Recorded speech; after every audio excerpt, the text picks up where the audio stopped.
And sometimes the best things in life are a little bit haphazard, aren't they? Yes, indeed. You mentioned a couple of times growing your craft. What is it that Kevin Fleming had to grow to become a better speaker?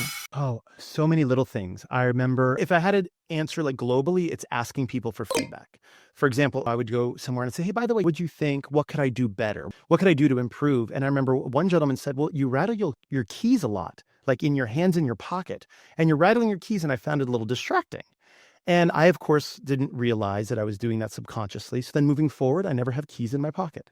And it's these little things that you can do, but I wasn't aware of it.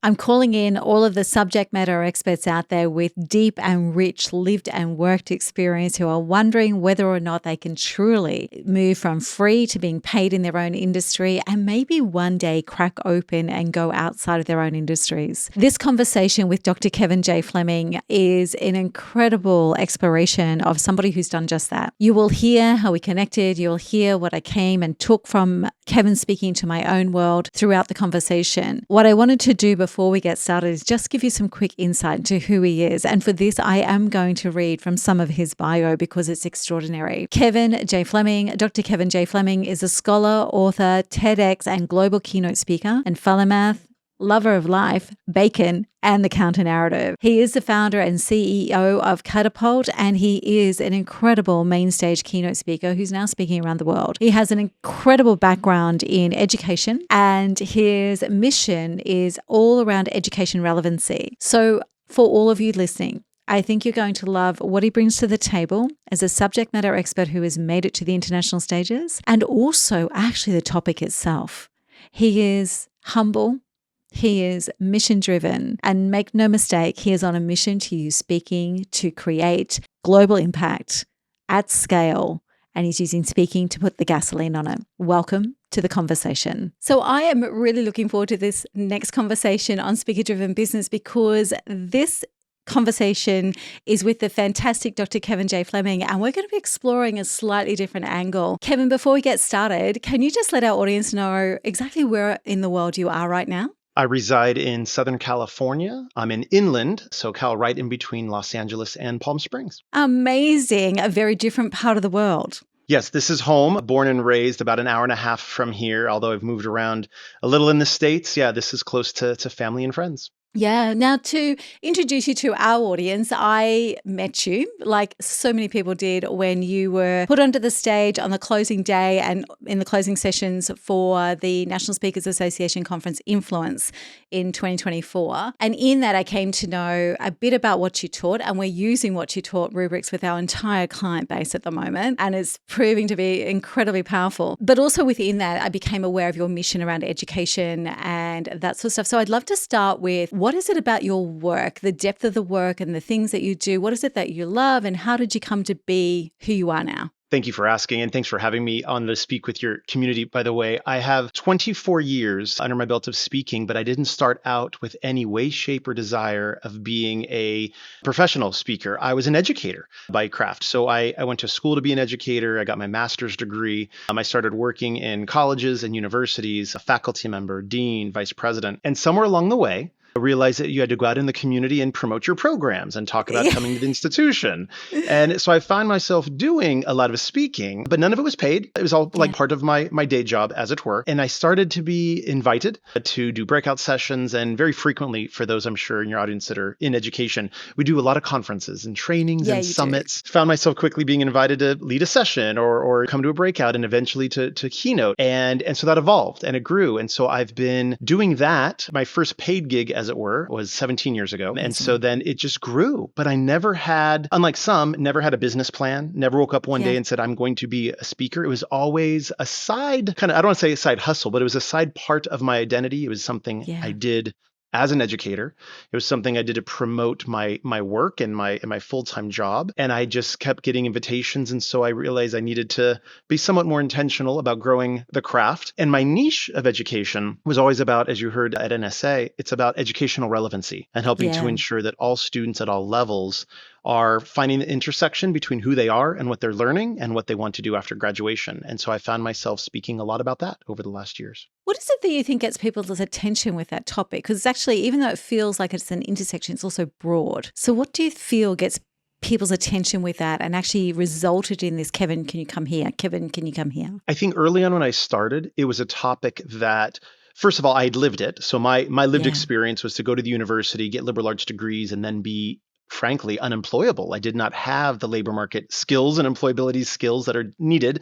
So I think a lot of folks, it resonated with the fact that either for them or someone they knew might have pursued university only to find themselves well educated, but not necessarily in demand or having a competitive advantage in the job market. So many youth flounder and they struggle, or parents see their children that are smart and gregarious and able, but not necessarily focused or confident in securing the positions that perhaps they aspire towards or deserve. So I think because it's a topic that's so broad, but there's so much personal nexus to it, like people, Yeah. everyone listening, I'm sure knows either themselves or someone else that maybe didn't choose all the formal education they received and maybe would like to go back and have learned something else, or realize they drowning in student loan debt. And so I think everyone can connect with a piece of that.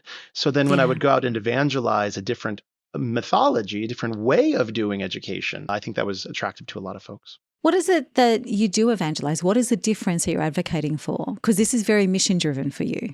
Very, very much so. It's my experience, my brother's experience of in the trenches for over 20 years as an administrator. I'll do compare and contrast briefly. So Yeah. currently, a lot of students, especially in America, but I know it applies to a lot of other countries globally, there's a set canon of courses that are required for general education completion. And regardless, typically, of who you are, what you've done, what you want to do, what you've already learned, or the experience you bring to the classroom, oftentimes you have to check those boxes and you have to take Yeah. certain classes for little regard of again who you are, where you're going. And so the shift that I'm focusing on is not an adult teacher centric checklist to graduation, but a student centered, aspirational, and aptitude centric focus of really looking at who is this three-dimensional person, what is it they want to do, Mm. and then given those 2 points, how can we pour into them knowledge, skills, experiences, relevant work experience, relevant mentorships to get them where they want to go, knowing it's going to change. Years ago, they would say that people would have between 8 to 10 jobs throughout their lives.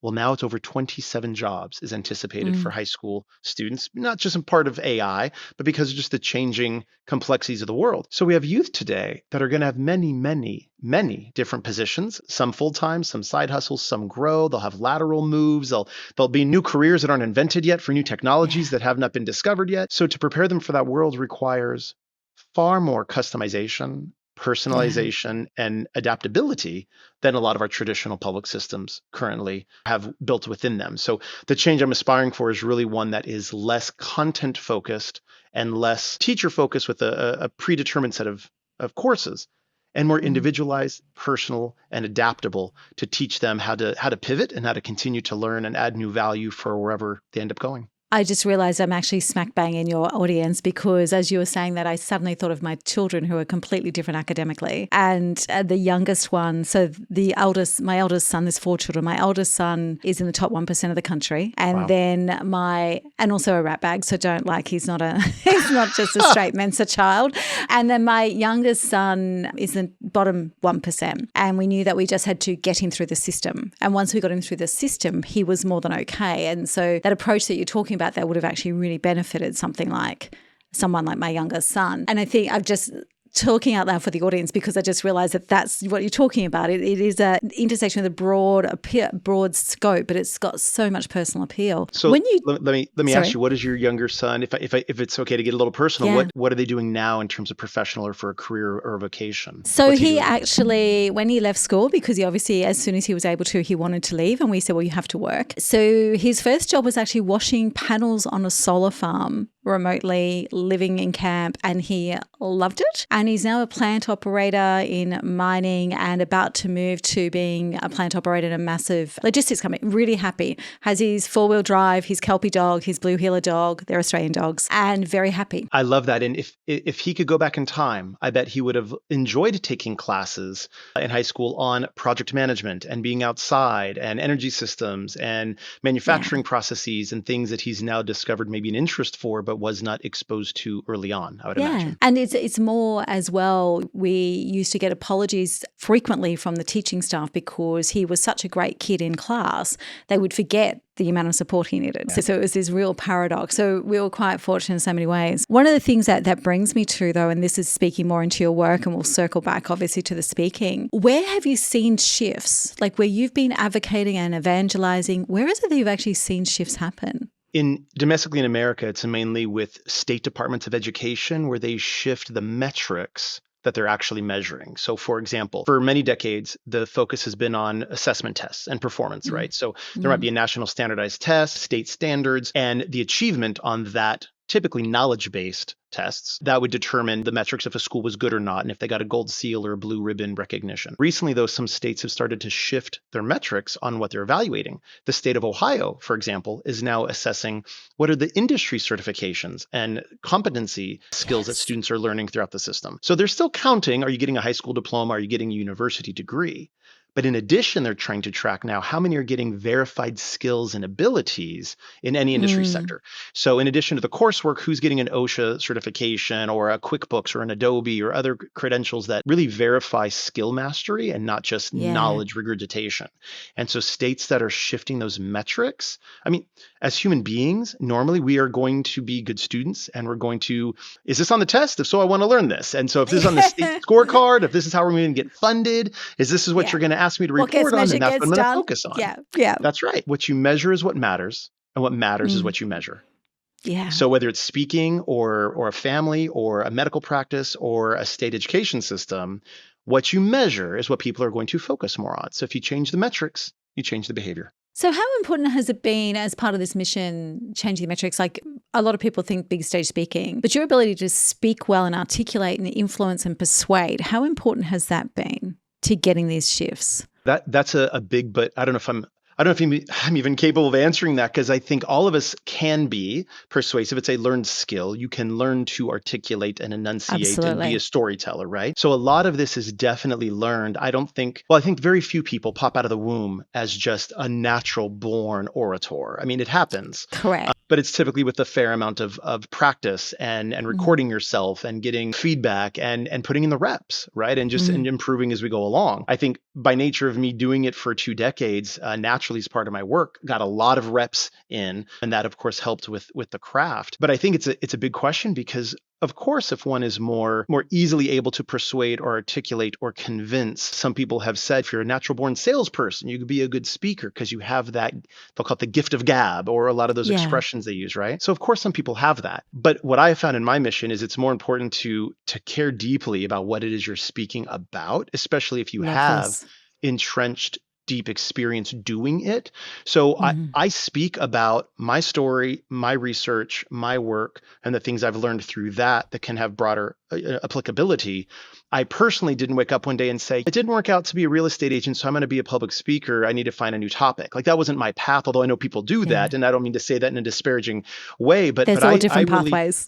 Yeah, of course. Absolutely different pathway. And mine was more, what have I done? And how can I just tell that story? And how can I make the connection points that will resonate or be helpful to others? Yeah, I really love this. You've mentioned a couple of times like your journey. And one of the things for people new to my world is I was actually speaking for 10 years as a subject matter expert growing my business before I even knew you could get paid. And I actually held the keynote spot unpaid. And in a green room conversation, somebody said, you've got the keynote spot. I want to do that one day. What did you get paid? And fortunately, I was an industrial relations negotiator at the time. So in the back of my head, I'm like, what are you speaking? What do you mean get paid? And in my mouth came the words, oh, I don't reveal commercial terms. And so then I went and found the curator of the conference who was a client. And I said, hey, apparently I'm the opening keynote spot. She's like, yeah. And I'm like, and apparently that gets paid. And she's like, yeah, absolutely. I'm like, but you didn't pay me. She goes, oh, we just forgot, send me an invoice. So it was like, Good it thing was you asked. literally, so it's literally, I do understand where it's actually a result of an organic growth.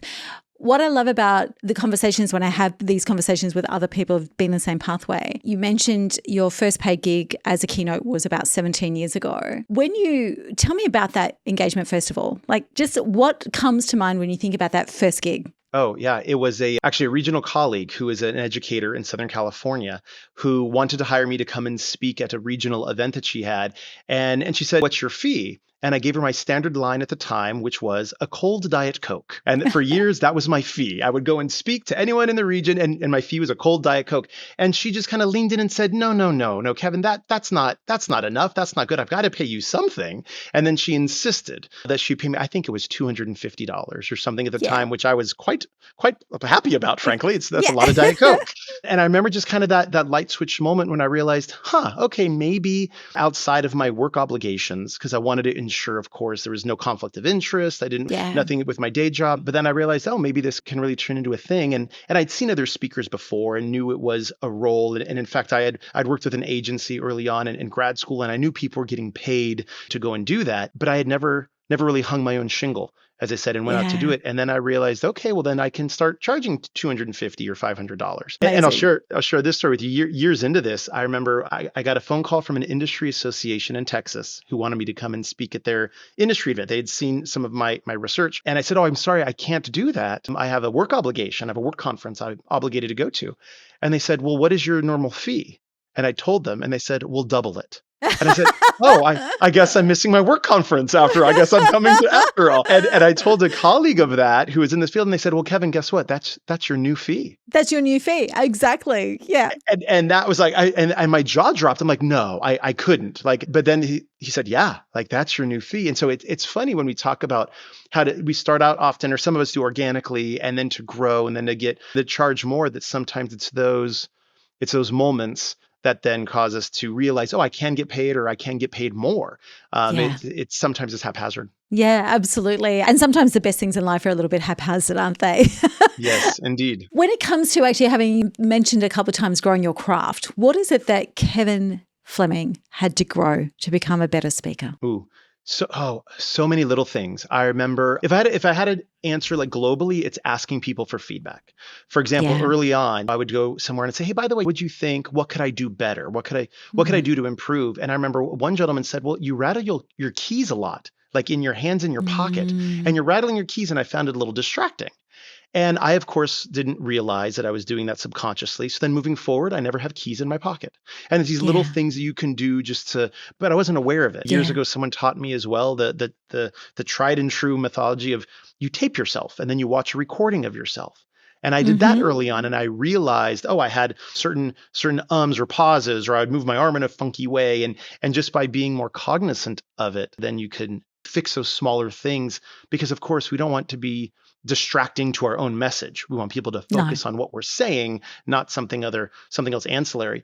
And so I'd ask a lot of people for feedback that way. And then of course, learning about the craft itself, on how to be a better storyteller. In my case, it was watching different YouTube videos or conferences, a lot on LinkedIn. And I only recently found NSA, and I just recently learned of Toastmasters. So I never personally went through any rigorous kind of program, although in hindsight, Jacqueline, I really wish I did, and I discovered some of those things early on that would have accelerated the journey, I would imagine. But for me, it was just being intentional to focus on all the different pieces. And then only a few Mm. years ago, really started working on the business side of this, Yeah. and Amazing. having my first website was 2020.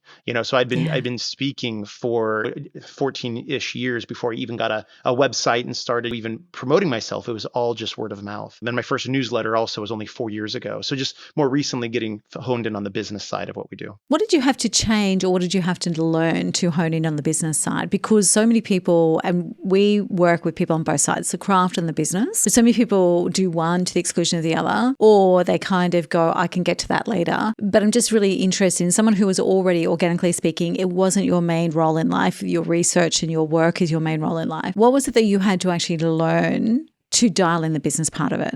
I think for me, it was a confidence piece. Yeah. I didn't think that I could or should. And it was really the encouragement of a colleague who said, no, you can and should do this. And I'm going to walk you through Mm. the steps, and ended up really forcing me to create a website, to start putting out a monthly newsletter, to see myself in that different role. And I think once I printed my own business cards that had the word speaker on it, I think then Yeah. that was like that moment, like that I realized, wait a minute, okay, I'm actually going to kind of do this and have this other persona attached to Yeah. me, because my self identity was always as an educator, and everything I was doing was wrapped into that. And so I think it was, for me, it was a confidence thing. And I don't want to say it was inferiority complex or an imposter syndrome. It was just confidence for me to Yeah. realize that I could and should build that second identity to myself, and have it felt candidly, it felt a little schizophrenic at the beginning, because I had my Yeah. daytime identity, then I had a separate inbox, a separate website, a separate business card, and it was a separate kind of world. And people would sometimes ask me, well, which Kevin am I talking to? Is it the educator Kevin or the speaker Kevin? And I realized, oh, I have two different kind of roles out Yeah. there. And then I realized I had to own it, and kind of Yeah. grow them and harvest them individually, and not pretend that one was subservient or shouldn't be cast a light upon. And I think for me, that was just that internal shift. Yeah, and it's a really key internal shift as well, because it's not an either or, it's a this and I'm finding myself saying that to a lot of people at the moment. I think when you've Yeah. got this incredible career, and you've got this mission driven purpose, and yours is very much research, underpinned research, I think it's a this and. And it's not about separate identities. It's not about one is more superior than the other. It really is literally this and putting them on a peer level where they're literally the same. So I really love that approach. What difference did it make for you after you'd done that, after you went down that pathway, after you got the steps in place, once you had that identity shift of, oh my goodness, I'm a speaker? What started to shift for you when that happened? I mean, first they got getting more business. I mean, Yeah. getting busier. I, Always. I I mean, when I realize it really is a matter of, once you put it out there and you're just a little bit more intentional about using the language of following up with leads or having a rate sheet. I mean, these are things I never did. Just doing a newsletter for me was pretty, I think, monumental. And then getting in front of people that might have seen me a year or two ago, but maybe got busy, weren't thinking of me. And then Mm. by me getting in their inbox every once in a while, then I started to get just far more replies to that, of them saying, Yeah. "Oh, I'm glad to see you're still speaking. I have this thing coming up." And so I Mm. realized how much really just power there is in a slight bit of intentionality and strategic marketing out there, of just being available and being present on, in my case, very much on LinkedIn is the social Yeah. platform I leaned into. And I just did website, newsletter, and LinkedIn. I kept it simple. I didn't do anything else. I did not have any fancy funnels. I did not do a lot of the other. I did not have a CRM system, the things that now I know are very helpful. But at the time, just those three things, just getting the visibility out there, that was it. I really like this as well, because you wouldn't have had a lot of bandwidth to do the all-in marketing that some people go after, because this is literally, even though it's a dominant part of your identity now, it is literally on the side of the mission. Would I be correct in saying that? 100%. And I have an 8-year-old currently. So, as having a baby and a toddler, my loving wife didn't want me traveling away frequently, and nor did I want to. That wasn't a lifestyle that I was seeking. Again, I still want to Yeah. be home and be present. So, this might sound maybe at odds a little bit, but I don't want 300 speaking engagements this calendar year. Like, that would just be far too much of a drain on me and my family. So, for me, it was not going all in with all the tools and marketing and processes, because that's not what I was seeking. I wasn't Yeah. looking for that. Now, candidly, 2 years ago, I walked away from my full-time job as a college vice president. And so now I'm running my master class and speaking company along with my own speaking. And that's keeping me plenty busy. And my wife will tell Yeah. you I might still travel too much. But knowing how you can ramp up or dial down some of those is Yeah. just powerful, to know that there are some techniques and approaches that will give you a little more business. And there's other things you can do that can give you a lot more visibility and a lot more engagements. And so it's really just knowing, and you said it, it's your capacity. It's really what Yeah. you want to do at a given time. Yeah, it's also that end goal. Like, you have been very clear on where your priorities lie and where you want to take this. So you bumped into things like Toastmasters and NSA in the last couple of years. Tell me about how, because when you came off stage at Influence, we actually spoke to you. I think it was in the break just afterwards, my husband and I, and you were very humbled by this incredible response that you were getting from, because everyone in the room was just like, we loved what you brought to the stage, and you were incredibly humbled and quite surprised. Tell me about how that came about, first of all, how that felt for you when you first approached And then walk us through what's happened for you or what happened for you in the room afterwards, because it was quite incredible to watch. Yeah, that was a pretty big milestone moment for me in my career, and I knew it as it was happening. Up until that point, I'd never spoken to an audience that was not a room of educators. My speaking So it was the first exclusively time not the very first time. I've never spoken at a dental association or anything like that. I would always a room of educators, high schools, colleges, counselors, administrators. That has been my audience forever. And so because of my research in education relevancy, NSA had a challenge, and I don't think I'm saying anything that I shouldn't be No. saying out loud by saying this, but they had a lot of speakers who would go to their conference and then not return the next year. And they were Mm. seeking a way to help people understand how to really get good ROI out of the conference, maximize their learning, take all of their notes and insights and translate it into action. And one of the gentlemen on the NSA board, Mark Levy, he's a colleague of mine that was actually assisting me with some of my work with my company Catapult. He recommended me to NSA. So out of the blue one day, I get an email from him that was an email introduction. And I get on a Zoom with this organization I candidly had never heard of at the time. And they Mm. invited me to be the closing keynote of a room of professional speakers, which was very anxiety ridden for me. Like really got me And it's a nervous. small room. There's like 750 of us. Huge room. Yeah. And I said, okay, well then I'm going to do this. So I committed and I customized the message in taking what I had learned about learning and how to Mm. extract what you learned from a conference. And I put together the closing keynote, and you were there. I got a little vulnerable and a little personal about telling a story of my own family past with my wife and I on stage. And I honestly did not know how how my message would be received to a non-educator audience. And then B, the first time ever on stage, I told a personal story about our family journey and the struggles we went through. And I did not know how that would go over, how it'd be received. And when there was a standing ovation and then Yeah. lines of people after, I was surprised and I did not Mm. anticipate that. I just didn't want to embarrass myself or have NSA be mad at me that I didn't do a good job or wasn't able to deliver what they asked me to do. And so that really was a moment. And I'll share with you what really hit me was after the session. One of the gentlemen from, I guess I call it the $1 Million Club in Yeah. NSA, a very, very esteemed speaker came up. And I'd spoken to him the day before, but he came up after and he said, "Hey, Kevin, I know you have some questions about whether or not you could speak to non-educator audiences." And he said, "I'm going to a milk processing conference on Thursday to give the keynote." And he said, "You could give your closing keynote you just did right there to that audience and it would go over well." He goes, "You did do Yeah. it and you can do it." And hearing that Yeah. from someone at that level in the organization with that amount of experience and success, like that really pierced my heart. And again, it's that confidence piece. And so I said, okay, I can do this. And so that was really, I know, a turning moment to know that I can speak to a whole different audience with Mm. a message that still a core message, but shifted a little bit and a Yeah. little bit of translation for a non-educator audience. So Yeah. that was my first and hopefully not my last non-educator audience for sure. Yeah, amazing. And just as you were talking about that standing ovation, obviously it was visceral because I felt it again. So I Oh, literally just got goosebumps with it again. What I'd love to explore actually is the way that you did translate that, because so many people, when they're making the move into professional speaking, most people like yourself can actually make a really great living out of staying in their lane and the industry that they're in, particularly in the US because your market is so big. What I'd love to know is, what is it that you noticed in that translation of the message? What were you very careful to make sure you didn't lose, and what you were very careful to make sure that you brought in that translation of the message outside of your core audience? well, first of all, I didn't decide it all on my own. I had two sounding boards. I had two people that were Amazing. not in education, and I Yeah. practiced with them. When I did my TEDx, I had a coach that I paid for to help me with that messaging. And then I had Mark Levy, again from NSA, and both of them, I threw the message to them and I did practice and asked them for feedback. And it changed a lot in that process. Yeah. I didn't want to have the hubris to think I could just do it. I actually didn't think and I could. And I'm glad I sought assistance and help in that. So, I mean, the first advice I would give is ask others that are not in your core industry that can have Mm. an outside perspective. And I would even suggest someone that hasn't heard your core message before, that doesn't know what you typically would say to an audience. And so these were fresh eyes or fresh ears, I should Yeah. say. And they were very helpful in helping to craft and give me feedback, which I deeply solicited, of what I should cut, what would be stronger. And so both of those iterations with those gentlemen was very helpful for me. And I think there's an expression that you can't read the label from inside the jar.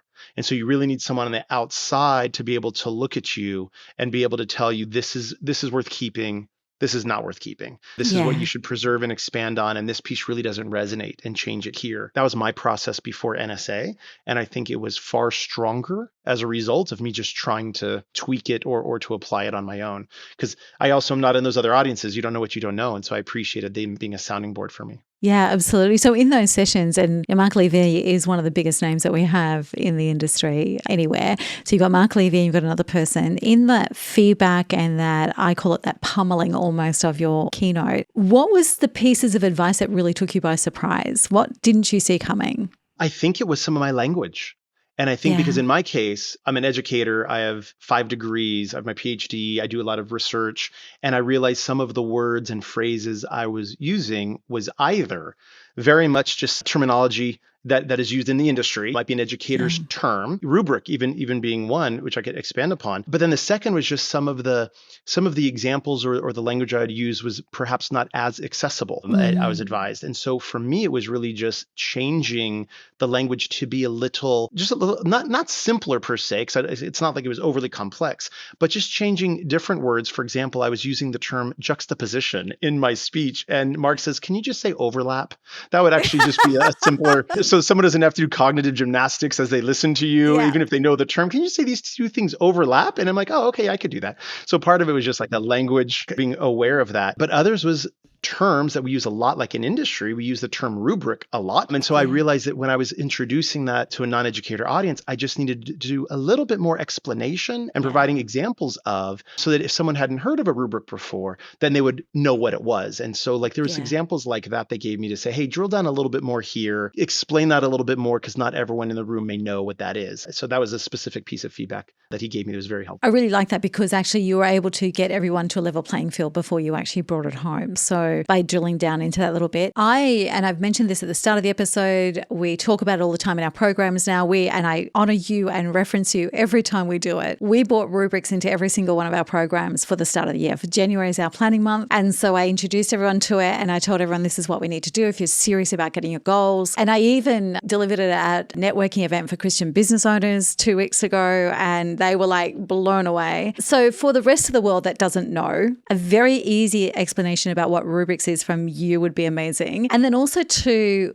what is the difference that you've seen it catalyzes in people? Like, what is the difference it makes people once they get their head around a rubric? Yeah. So a rubric is commonly used in education for grading, and it's designed to take students in different classes and evaluate the outputs or the behavior, taking the person out of it. So it gets rid of any objective or any, subjective biases or any implicit bias. And it's really just looking at the outcomes themselves. And a rubric is designed to give increasingly different expectations of behavior on a scale. So you might say, if I'm going to make eggs, a rubric for eggs would be, well, if they're a poor job is be if they're runny and it's not cooked all the way. A medium job is if they're cooked all the way, but it doesn't look pretty. But an excellent job of cooking eggs will be it's cooked thorough, it has a nice shape, but the yolk still kind of has a little like movement to it. And you could describe what it should look like in doing a low, medium, or exceptional job, right? And so a rubric would take one's behavior and say, so here's my behavior that would be representative of a mediocre job, a satisfactory job, or an excellent job on Yeah. this particular scale or action step. And so the rubric that I shared at NSA was, look, if you go to a conference or you want to learn something, here's some different low, medium, or high ways of assessing your behavior. And I really drew, and the most important thing about a rubric is to realize it's taking the goal or the idea of what you want to do, and then the action is at the end, and you're really getting that in-between piece, which is the behavior. So you have the insight or the Yeah. idea or the goal, and that then there's the behavior that you'll actually deploy that will result in the achievement or the desired end state. And there's so many different ways to look at that behavior. And once you write it down and say, okay, here's my goal, here's what my actions will be that's a mediocre job. Here's the actions that will be an average job. Here's the actions that will be an exemplary job. We Yeah. all know what our best effort is. And Yeah. so the secret sauce of a rubric is writing down with increasingly really more elevated expectations at each step. And you could do a 3-step rubric. You could do a 5-scale rubric. For me, I think Yeah. 3 is easy to think low, medium, high. And so it's writing down that behavior. And I'm so glad the concept has been helpful to you. Yeah, really help. We've actually adapted it into a 4 level because we're working with people who want to break through for the first time or reestablish themselves as speakers. So it's what does a beginner look like at this level? What is average? What is good? And what does exceptional look like? So we've I love actually that. identified 4. And what we're also doing is we're allowing people to build their own and then showing them what the industry expects and getting them to map between the two, because there is industry standards. As if you want to charge 15 or 20,000 a keynote, you have to be this level and this standard, and this unique intellectual property has to be quite unique. So it's really interesting to see it applied. And it's been one of the things that we've really brought on board. As I said, we've used it through all of our programs. And it was one of our programs actually has an educator from Singapore, and he just like literally smashed his head. And no, if you're watching the video, you'll see this. If you're on audio, my apologies. Literally like smashed his head on the Zoom screen and said, I've used rubrics my whole life. I never thought of applying it to this. So it's I been love really, it. really powerful. Yeah, really, really powerful. And I think it just actually allows people to understand, first of all, getting to good or exceptional in their world, and then actually opening them up to go, oh, well, actually, what does that mean in the real world, in the big world, if I want to cut through? Because people do have a different, speaking's so subjective, as you know, right? So it's so subjective. So what you feel may be exceptional and should be getting you all the things, if it's not getting you all the things, then we actually need to parallel it out to the broader universe, so to speak. So yeah, so it's been an incredible thing. Cameron, what is it that you hope to do with your speaking in the future? You're now actually no longer directly in the college system. You've got speaking, you've got Catapult, which is all the masterclasses and the education side of it. What is your hope for this speaking-driven future that you've got? That's a powerful question. I think for me, when I look at my rubric of the impact I want to make, for me, it's a scale of impact. I mean, for me, Yeah, it's really it's still doing the reps, it's still expanding my craft, but for me, it's getting into different audiences, but also at a different scale. So yeah. going from the smaller community to now the statewide conferences, or doing the nationwide conferences to now some of the global summits. And so for me, it's really a matter of scale, because I think at this point now where I'm at, I think I know what my message is. I've clarified some of those pieces about how I can tell it and really what it is. So now it's just how can I make the biggest impact by getting the message to as many voices, and whether it's my voice or someone else's, because again, it's that mission-driven desire of helping for education to be more relevant. I really want to amplify the voices of others that I work with Mm. in Catapult, but then also to bring it to other countries and to other environments that may not have heard the message of educational relevancy. And so for me, as I look forward, it's not a matter of more of the same and just replicating what has worked.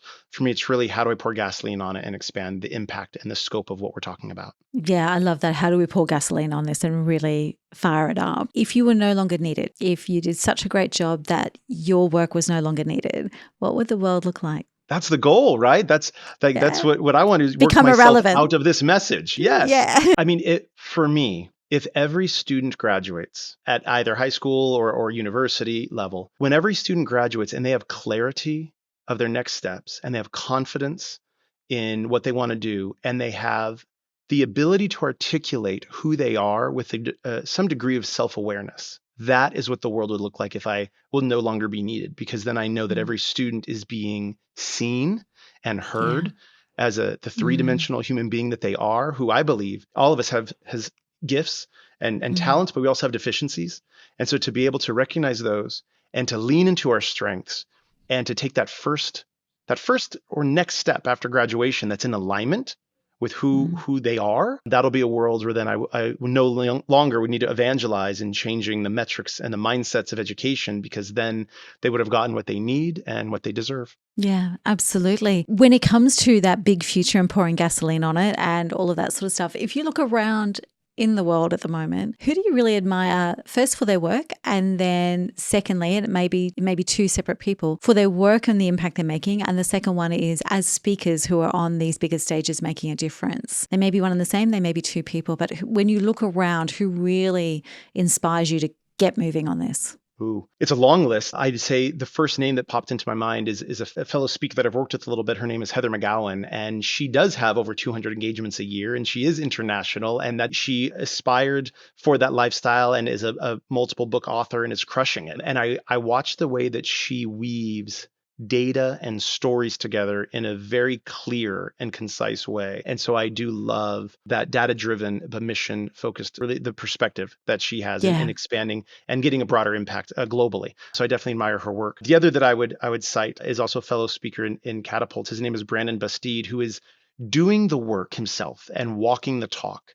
And I think there's a lot to be said about not just evangelizing for a mission, not just speaking that has eloquence, but then actually doing it. And so he talks about career connected learning, and then he runs different training programs in schools that do career connected learning and implements it. And so I love to get to know and to learn from and I admire people that are walking the talk as well and Yeah. still has one foot in the field that they are speaking about. Yeah. What is the richest speaking experience that you've had, like from a personal perspective, like whether it was that first gig that you got or whether it was the first, but what's the richest personally significant speaking engagement that you've done? I think it's the one we discussed on this podcast. I think it was the NSA in Denver in 2024 that was the first non-educator audience that really for me was breaking out of an environment of having one audience and one industry sector that I would always speak to, and to for the first time branch out and speak to another audience, somewhat by choice, somewhat by being cajoled to do so, but then by having it be so well received. That for me was so personally and professionally fulfilling that would absolutely to date have been a hallmark. I mean, there's a number of others I could cite about when I made an impact or someone said that one engagement changed my life in X, Y, or Z of a way, or I could talk about the time in Alaska when I was in front of 400 students and just seeing the response they had to my message. I mean, there's a lot of those moments, but I think for me, it was personally, when I talk about the arc as a speaker, I think for me, it was that first time when I branched out outside of my own comfort zone, outside of my industry, outside of where I have research and expertise, outside of where I have contacts, to go to a conference where I knew no one, and then to be validated and to be encouraged and to be supported. And I think so that was by far, I think, my favorite moment to date. What conference have you been at yourself where you're listening to somebody else and that speaker has floored you, has created a moment for you? Oh, many. I love still going to conferences, and when I speak, I try to stay longer or catch if I'm the opening, catch the closing speaker, whatever I can, because I still love to see others in their craft and demonstrating. And I think there's been a number where I've just watched them do something that I either don't do, where they pull up people from stage, or they just have a totally different approach. And I am in awe at just how they can command a room and do something that maybe I wouldn't do, or that I've never tried before, or don't think I'd be comfortable doing. And of course, I still love sitting in a room and being inspired or moved, and not just from a great story, but when I can take something away with it and then apply it and then do something in my own world a little bit differently. There's not one name that comes to mind. But those Brian moments are Bureau strong. might be one, that actually broke boards. I mean, that's certainly a unique one. But yeah, it's countless, because there's just so many great speakers and orators and human beings out there that are involved in our craft. So what are you excited about what comes next? What am I excited for? What comes next? Honestly, I think it's because I only have right now like a 12-month plan. And so what I'm most excited about is what the unknown is of what happens next year. Because I've got like this year kind of mapped out. But I really just think there's a cosmic force. And I think for my message, there's a lot that's resonating with people. And so I'm excited about all the folks that I'm being introduced to that's coming into path with us, be it divine intervention and kismet. And I'm excited for the relationships and the collaborations that are being seeded right now, that I can feel and I just know in my gut. There's no objective data I can point to, but I just feel this is going to go somewhere, and this might have legs. And so what I'm most excited about is really expanding, again, my ministry, I would call it, through my messaging. I do have 2 more books I'm working on that'll be coming out. So there's some projects like that I'm excited about. But broadly, it's really just to see where all this leads, because I'm really just taking it one step at a time. I really love that. As we close out, it's been incredible to have this conversation with you. As we close out, I'd love to know, because we do work with people who are incredibly clever, who have really deep and rich work, and they do want to break out of their own industry. They want to. So the first step, I think, if we look at your trajectory, was you got paid well within industry, and then you broke out of your industry, and you're seeing where that takes you now. What words of wisdom would you give to these deep, mission-driven, highly researched or highly experienced people who are looking at it and going, I don't even understand how that can be possible? What's the words of wisdom that you would leave them with? I would say, firstly, stick to but seek people outside of the industry that will see you from a different lens and be relentless in asking and soliciting for their feedback and their advice, candid and raw and authentic and somewhat even terse, so that you can really learn from them on how other people might hear your message, and be open to crafting and shaping that, and be open to changing your vernacular, your approach, and getting outside of your comfort zone a little bit. But initially, if you're a subject matter expert and you're in your space, I would say authentically stay there and live Mm, there, and just share what you have learned and what you have experienced. But then again, seek input from others on how to find the connection, the connective tissue and the yeah. bridge that will naturally that'll resonate and find relevancy with others when they hear your message. But I would say stay true to what you've done and who you are, and just share that, well, without hesitation or reservation. Amazing. Kevin, thank you so much for the conversation today. It's been incredible, and I can't wait for this to go to air and our audiences to be all over it. Thank you for the opportunity. I appreciate you, Jacqueline. Thank you.